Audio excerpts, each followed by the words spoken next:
In a world of endless scrolling, where wisdom is measured in seconds and truth is filtered by algorithms, the line between knowledge and noise has blurred into an infinite stream of content. We are the generation defined not by what we seek, but by what is shown to us. But what if we could ask the father of philosophy himself what he thinks of our digital lives?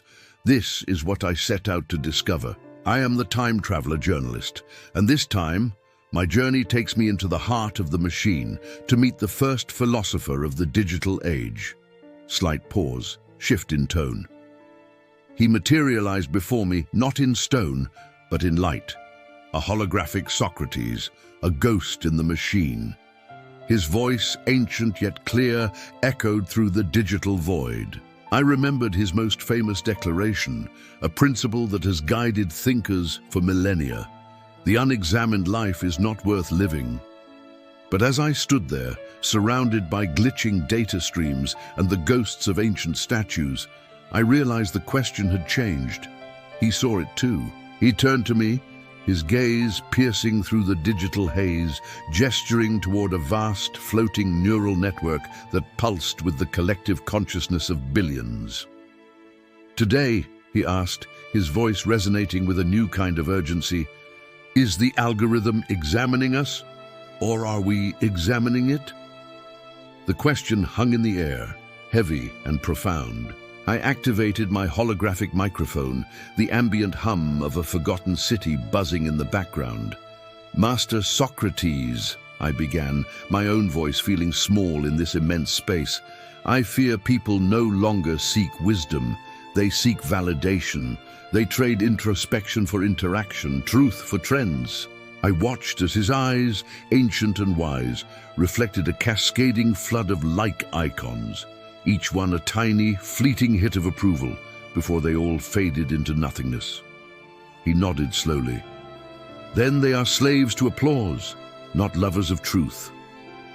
His words were not a judgment but a diagnosis of an age where our self-worth is outsourced to the crowd, where the echo chamber is mistaken for a chorus of agreement. "In this age of the infinite scroll," he explained, "the most radical act is no longer protest in the streets, but silence in the mind, to mute the notifications, to pause the screen, to look up and simply be present. Silence has become rebellion, a quiet defiance against the relentless demand for our attention." I felt a flicker of hope. "Do you think humanity can still awaken from this digital slumber?"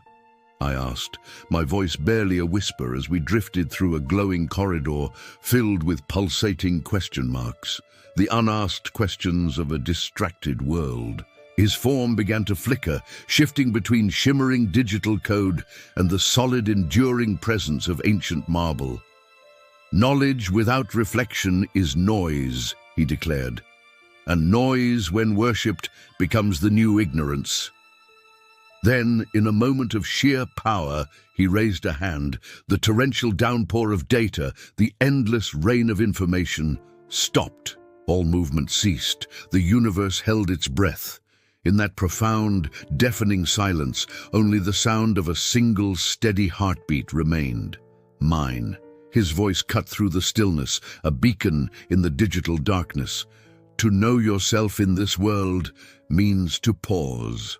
The screen faded to black, the heartbeat the only anchor in the void. As the subtle hum of the network returned, a new tension building in the silence, I had to ask the final, most important question.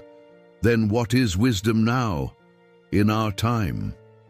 A warm, gentle light began to emerge from the darkness, like a new dawn breaking over the cold, digital city skyline. His final words settled not in my ears, but in my soul. Wisdom is not viral. It is what remains after the noise fades. This is The Scroll Philosopher, a reflection for the algorithm generation. What remains for you when the noise fades? Let me know in the comments below. If this journey made you think, please like this video and subscribe for more travels through time. Thank you for watching.